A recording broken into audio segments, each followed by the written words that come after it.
Sorry, okay, there's a couple things we're gonna do with Scott. First, we're gonna learn some of his breeding secrets. We're gonna learn how he does some of his live food, because I've never seen anything quite like it.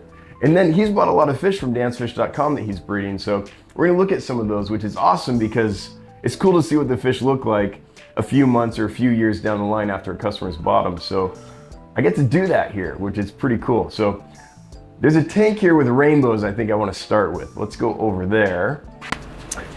So here it is. Look at all these beauties. So the ones that jumped out at me are these Boesemanii tinjo, right? Yes. And you've had those for about how long? About 3 years. And those came from me. They did. And when you got them, how big were they? They were just starting to color up, so just shy of an inch. Yeah. And when you got them, it was probably like, they don't look like much, right? Yes. And here's what they end up looking like when they grow up and color in. I always tell people, nice dark fronts, bright orange backs. Just give them some time. About how long was it before they kind of really got their color? Really, it did not take long. In fact, they were spawning within a week of having them. Oh, cool. And this isn't even at their best color. They're kind of a little washed out right now. Yeah, it's mid-afternoon, later. Yeah. They're hot in the morning, right? Oh, yeah. So this is as bad as they look. Yes, exactly. Which is pretty darn good. So anyway, the Aves Creek and the Itinjo are both awesome. When you get them, they'll be small. They won't be fully colored, but give them a little time. They're going to turn into real beauties. I also really like this one, the Glossolepis multisquamatus. How old's this guy? Year and a half. Okay, yeah. He's got good size. When he spreads his fins, I see the extensions on him. And the nice red striations on the body. Yeah, he's very cool. Anything else in here? Any other fish that came from Dan's Fish? So the dwarf chain loaches. Oh, right, yeah. And the Siamese algae eaters. Yep. And these are about full grown, I would imagine, at about 2 inches. They're several years old now. Mm-hmm. Yeah. So this is a 125 gallon. This is the first thing you see when you come into the fish room. And then if you turn this way, you see the breeding operation. So let's head down there, and why don't you pick out some fish to show us? Sure thing. All right, go ahead, I'll follow. Okay. So, kind of starting the live bear section. So, some Santa Maria Endlers. I think I recognize these. You should. Yeah, these are one of my favorites of all time. Super prolific. You can't stop them. No. Yeah. How's the line been if you had to work it really hard to keep the quality up? Almost none at all. They're just about spot on. You can see one just on flesh by. I had a little bit of blue. Mm-hmm. Needs to get pulled out there, but it's next to nothing. And how many did you start with? One pair. One pair, geez. And how many generations have you gone, would you say? So this 3 generations now? About 3 generations. And you haven't had to cull much or anything? No. Okay, cool. Yeah, I see a couple that need to be brought out, but in general, they look pretty good to me. Yeah, no, that's... Out of 3 generations, it'd be less than 5. Yeah, oh, cool. Okay, good. So it's a good line. I've always liked this. The bright orange on the bottom with the black on top is just kind of unique. I don't think they should call them bleeding hearts. I think they should call them Halloween Endlers. It's like Halloween color to me. Yes, yeah, they are. And are there any tricks or anything to raising your Endlers, or just? Just feed them in hard water. Oh yeah, so you have, let's talk about your water. So yes. Go ahead and tell us about your water here. So my water is about 8.0 pH. GH is about 300 and KH is unmeasurable. It's so high. So liquid rock. Yes. Which, keep that in mind, folks, because you're going to see some fish he's breeding that you wouldn't think would breed in liquid rock, and we'll talk about how he handles that with his hard water. That'll be important to know. What else is stuff that you really like? Well, obviously we got the blonde koi guppies from and overrun of super red plecos. Now, I haven't sold these in quite a while, so you must have had, you've had a lot of generations of these, I would assume. Couple years, yeah, so okay. It's been quite a bit, yeah. Is this, is that something used for feeding? So I attach it to The fork Oh, for the fork. zucchini. Oh, I got it. So that's for plecos. Yes. So you can fish it in and out easily. Yep. Got it. So these you're just colony breeding your guppies, is that right? Correct. So lots of plants, lots of food, lots of clean water, and they do the rest? Yep. Now everything's on automatic water change system, so it gets 10% Okay. every day. So I can Don't see mind that. the paint run there. Yeah. I can see that here, and you said 10% a day. Yep. Just water from the tap, Straight tap. dechlorinated and stuff? So I'm on a well, so it's Oh, dechlorinated. got it. Okay. So you don't have to worry about that. Yep. I don't know if this is one of your favorites, but these are standing out to me. Look at those. So this is had going for about 4 years now, and people love them. It's one of the most popular selling fish we probably have. The purple mosaics. Yeah. I can see why they love them. Like, that's gorgeous. And what the cherry on top is that iridescence on the dorsal surface in front of the dorsal fin. That's got to just glow from the top. So I put them outside during the summer. Uh-huh. See them from up top. They look amazing outside. With the ripples, I don't, oh, there we go. If I cover that, we'll see it. Yeah, look at that. Yeah, in a pond or an open top patio or container, or what do they call them? Patio pond, I guess. Yeah, those would be awesome. Those stand out to me. Those are gorgeous. All right, what else is a favorite for you? Whoa. What else would you like to see? Well, I mean, I know they're all my babies. I love them all. I like these. So these are the orange Venezuelans. Yes. And you got the from the one and only Rick May, right? They are Rick May. All right, Rick, here you go. Here's babies from your babies. And you want to coax some babies out? Oh, okay, yeah, let's feed them. So, They'll usually come out pretty fast. yeah, Corys and food usually mix pretty well. What Julidochromis are these? Those are marlieri. All right. All bred and raised here, I assume. Yes. Yep. And have you had any issues with aggression with Julidochromis and other fish? No, actually, I find they're pretty chill. Huh. I guess if they were spawning, they might have an They issue. get territorial when they spawn, but as long as the fish are outside of their area, they don't. So they're just guarding the eggs specifically, not taking over the entire tank. Well, when you said they'll come out in a few seconds, you weren't kidding. Look at that. There's 150 of them in there. Jeez. That's fun. Big ball of Corys. I love that. All right, Rick May. There you go. The line continues. I like these. I don't know if you've bred them yet, but these are longfin cherry barbs with regulars, right? That's correct. So I did just the short fin. I might be the only person who can't breed cherry barbs, but this was the last This was the test, attempt? and so far there's been nothing. Uh-huh. About the 6th attempt. That's funny, like, because you're breeding a lot of fish that people would find difficult, but the one that everyone else can breed, you're struggling with. Cherry barbs and white clouds. Yeah. I can't do it. That's hilarious. All right, dageti, the firemouth killie. Man, this is quite the colony. How do you breed these? So just with them up. They will actually colony breed as well, but for production, it's easiest with them up. How many did you start with? 1 pair. 1 pair. Jeez. Yeah. So I don't know. At one point I had maybe 150. A lot of people buy them in pairs, but to me, there's so much fun in a big group in a tank like Yeah, this. of course. There's action and there's sparring, and they aren't just hiding. And there's a pleco in there, I see. Yep. There's 7 or 8 L333s in there. Okay. This guy right here. Well, can I show a couple of my favorites? Of course. Let's do it. So,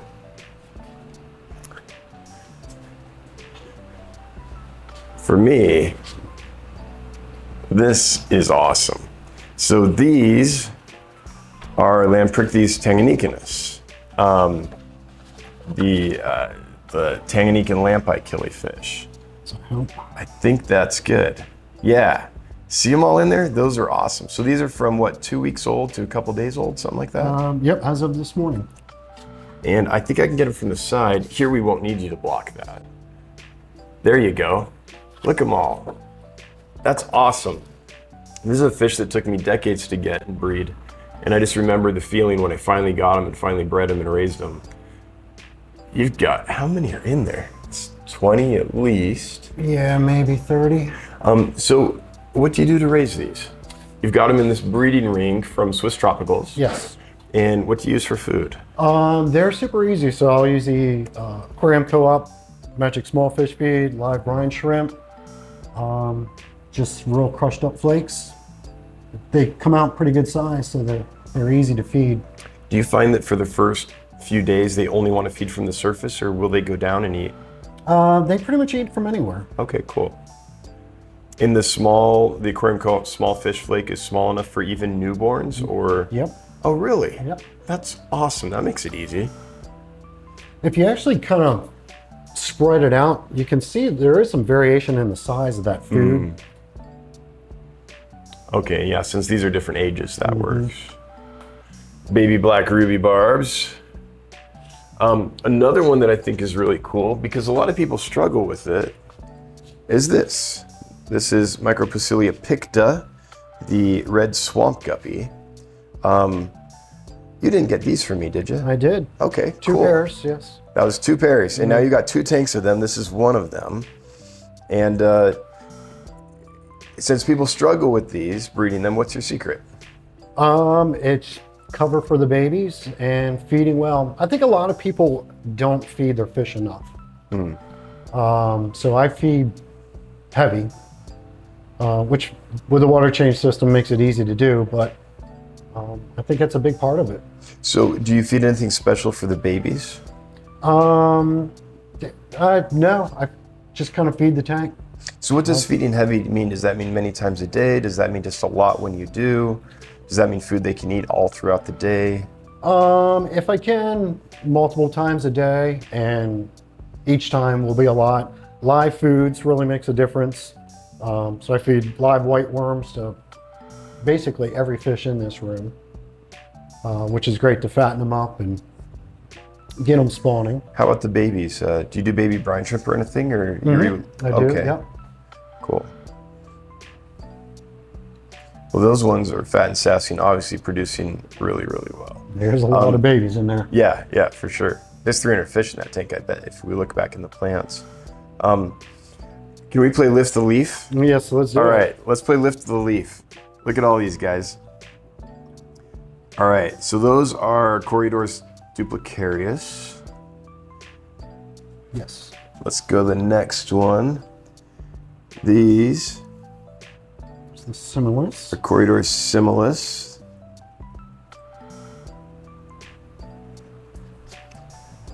Panda Corys here.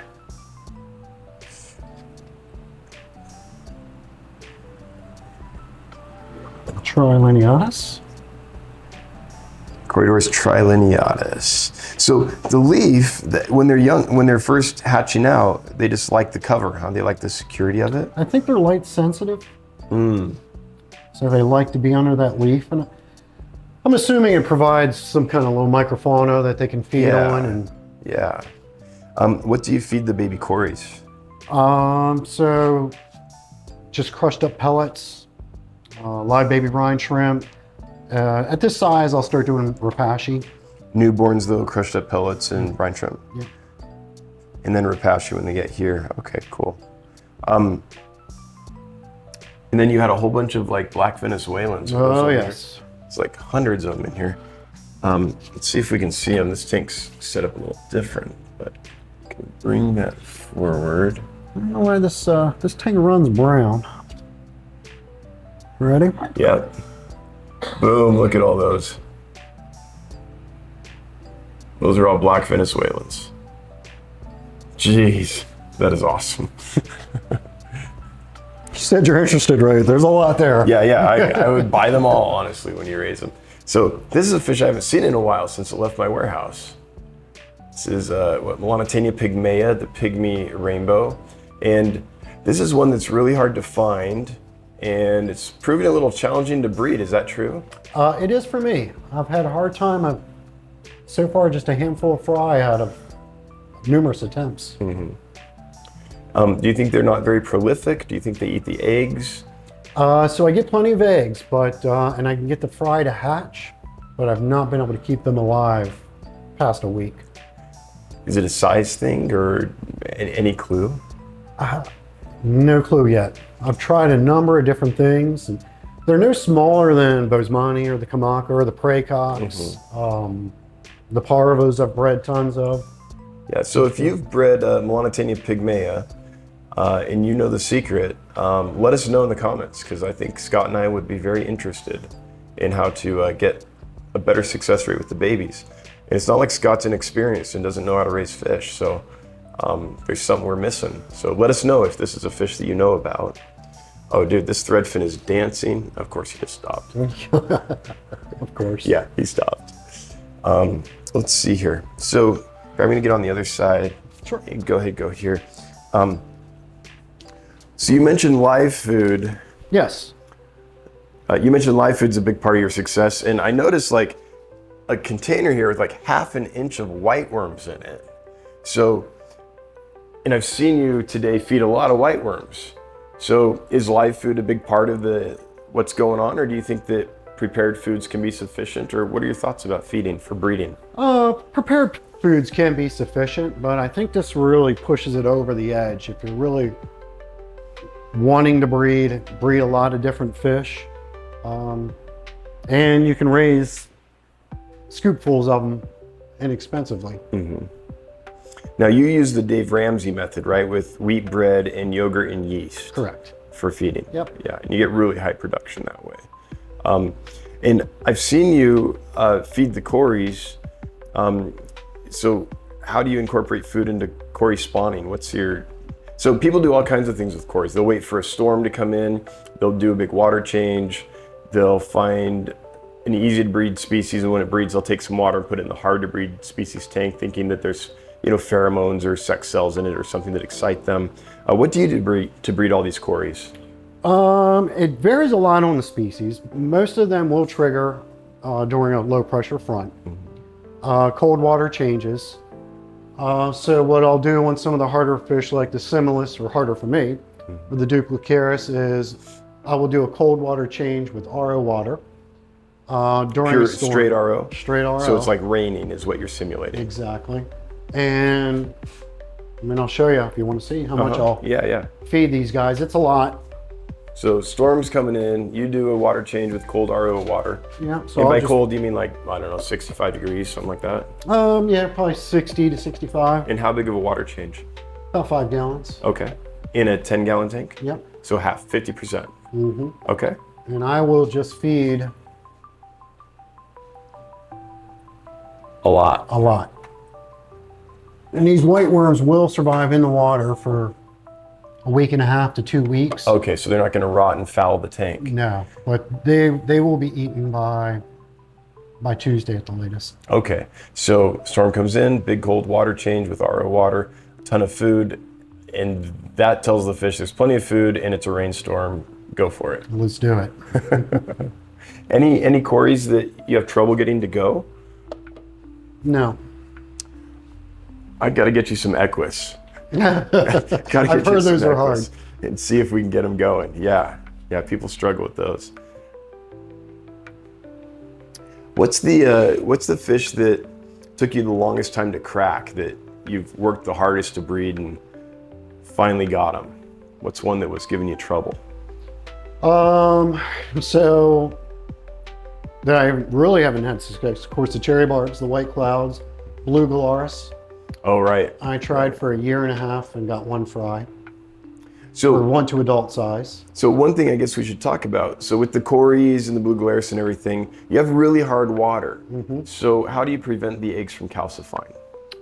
So what I do is I come over to my hatchery and I will pull the eggs from mops, add RO water to a deli cup. Straight RO? Straight RO. Is it room temperature? Yes. Okay. And I've just got a leaf soaking in tap water. So I'll just take about a scoop. Like an Indian almond leaf? Yep. Okay. And just a scoop of that water in with the RO. And that'll bring the KH up to about 80 to 100 parts per million. And you incubate them here. Yep. So the tannins from the leaf you find helpful? Yeah, so it works for most fish I've found.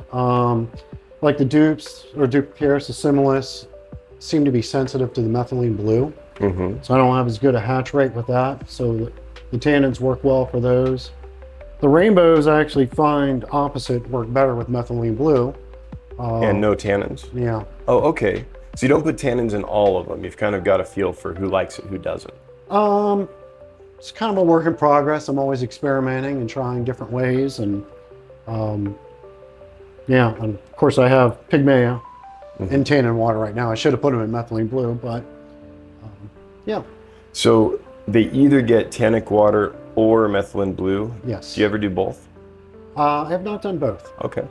And so the container with the Indian leaf in it, it's sitting there. Does it ever go stagnant or bad? Do you have to change it out every now and then? Or does the almond leaf keep it?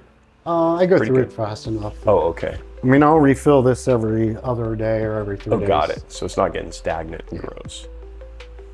So they spawn in hard water, and then you incubate them in pure RO with either tannins or methylene blue. Yep. No minerals added. Nope. Okay. Well, a little bit that's coming from the tap water from the tannin water. Oh, I get it. I get it. So this is mostly RO with one little scoop of tap water with tannins in it. Yes. Okay. But what about the ones with methylene blue? So I will do the same thing, is pretty much fill to here with RO, add a little bit of tap water to it. Okay. So you're adding minerals back by just putting a smidge of tap water back in. Yes. Okay, that makes sense. So it's not pure RO. No. Okay.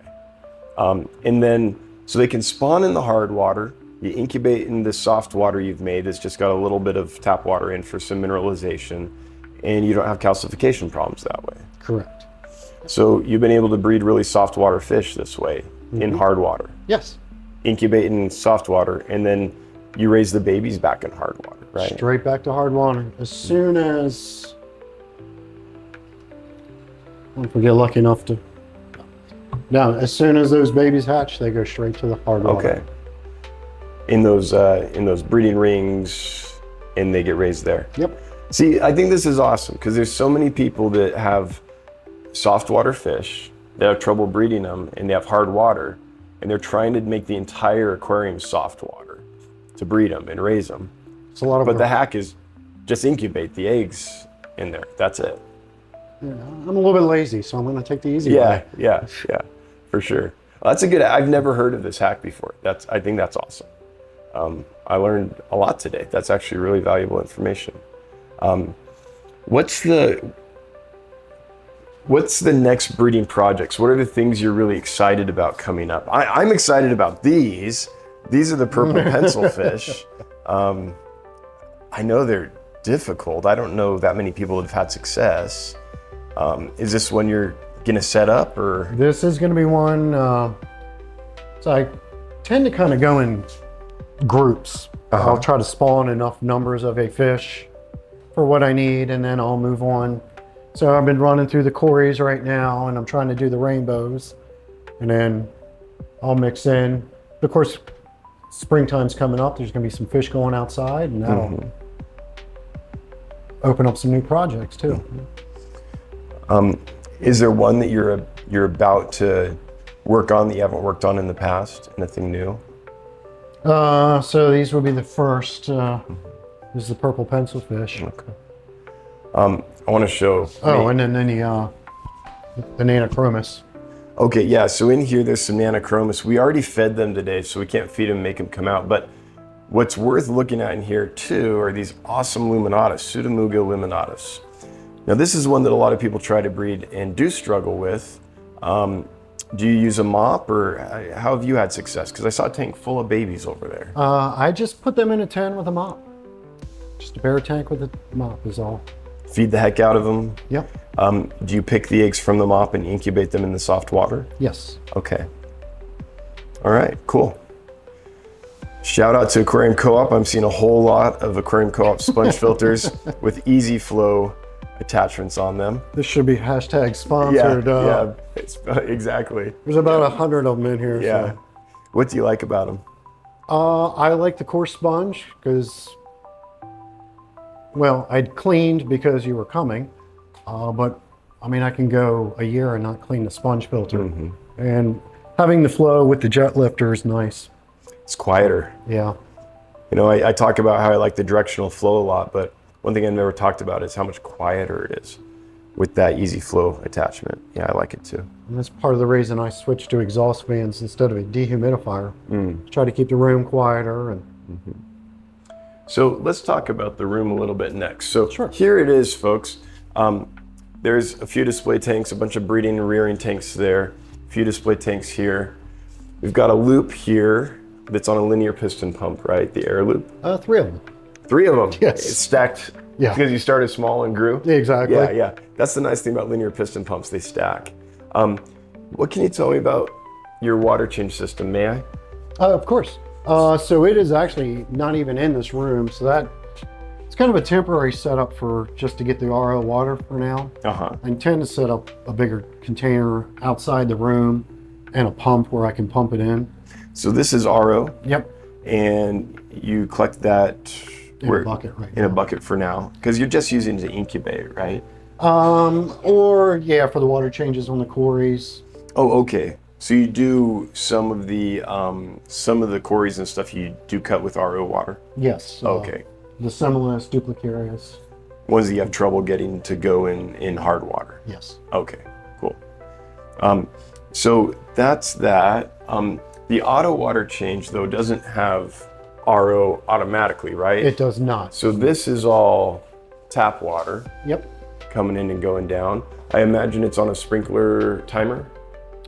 Yes, just for irrigation system, the Rainbird. And you do 10% a day. Yep. Is that right? Every day. Bulkheads on the back here.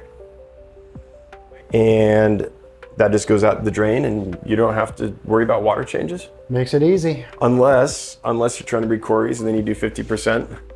But I have a pump set up for that too. Oh, cool. So you can turn on a pump and open a valve and... Yeah, basically it's just a transfer pump. Which also acts kind of like a vacuum if I want to reset a tank. It's on a smart plug so I can turn it on and off from my phone and drain tanks down quickly. So that'll just suck the water right out. Yeah. So you can suck out 5 gallons of water in what, a couple minutes? Oh, it'll drain a 20-gallon tank in 2 minutes. Wow. How do you keep from sucking fish up? You just watch? they kind of stay away from it. Oh, okay. Okay. You might catch a guppy tail once in a while, but there's also a screen on the end. Yeah. Oh, okay. Yeah, it's got a screen and it's got a built-in back check. Yeah, so that makes sense. I thought that was wide open. And I was thinking you're gonna lose a lot of then you might suck so much. Yeah, it's got a strainer on it. Yeah. Cool. Well, this is a really cool room. Well, thank you. This is impressive. This was worth the trip, just this. Well, I was excited for you to come see it. Okay, so this is something I've never seen before. This is really cool. This is Scott's Blackworm culture station. Yes. So would you walk us through how you do this? Yep. So this is basically just an ice table for picnics. Instead of the sink drain, put in a bulkhead with a piece of PVC for the overflow. There's a submersible pump in the stock tank, so it's constantly circulating water. Out in the unfinished basement, it stays in the 60s, so it keeps it cool for the blackworms and constant flow of fresh water. All right, so this is a reservoir. It's got some rice fish. Yep, some tricolor rice fish. And this is an ice tray for picnics. And it pumps the water up here, and then it flows through constantly and goes back to the reservoir. And what do you feed these guys? I see some zucchini in there. Zucchini, fish food, algae. Everything. Everything. And anything. And I don't know, folks, if you can see, but there's big balls of them everywhere. Like the production's, like this is a lot of blackworms. That's pretty cool. What is the production like on this? What's the yield? How often can you harvest to feed your fish room? So it's a fairly new setup, so I haven't figured it out. I'm guessing there's about 2 pounds of blackworms in here right now. And I think if I fed more, cut more, I mean, it could maybe be limitless. I'm not sure. So, okay, so it's a pretty new setup. We're just feeling it out. Yeah, just for a few months. And for those that don't know, to reproduce blackworms, you cut them up and each little piece becomes a new worm. So do you do that with scissors or? Yeah, just take some scissors to it. Yeah. Well, I've never seen anything like this. This is a really cool setup. Well, I like to tinker around a little bit. Yeah, I can tell. I'm gonna check in 6 months and be like, so how is it? Like, what have you learned? Yeah. Lots of people want to culture blackworms. Few have been successful. This is the first time I've seen a setup where I'm like, that's gonna work. I've tried a bunch of different ways that they're just not sustainable for me. And so far, this is still new. A couple months, you said? Yeah. Okay, so yeah, we're still learning, but looks right to me. Since January, yeah. Yeah, looks right to me. All right, so that's a little taste of Small World Aquatics. There's a lot of tanks back there we didn't get to for time, but he's breeding a lot of other really cool stuff too. So check out smallworldaquatics.com if you want hobbyist bred and raised fish. It's a good place to get them. I learned a lot today. I learned about culturing blackworms in a system that I think is awesome. I learned you can breed fish in hard water and incubate the eggs in soft water and still be successful. So this was a cool trip for me. Thank you for having me. Well, thank you for coming. Yeah. Anything you want to tell the folks before we get out of here? Nah, shop at Dan's. Shop at That's where the breeders are coming from. That's right. A lot of your brood stock came from us. That's right. Yeah, it's keeping it going. All right. Thanks, everybody. Hope you have a good one. Until next time. Bye-bye. See ya.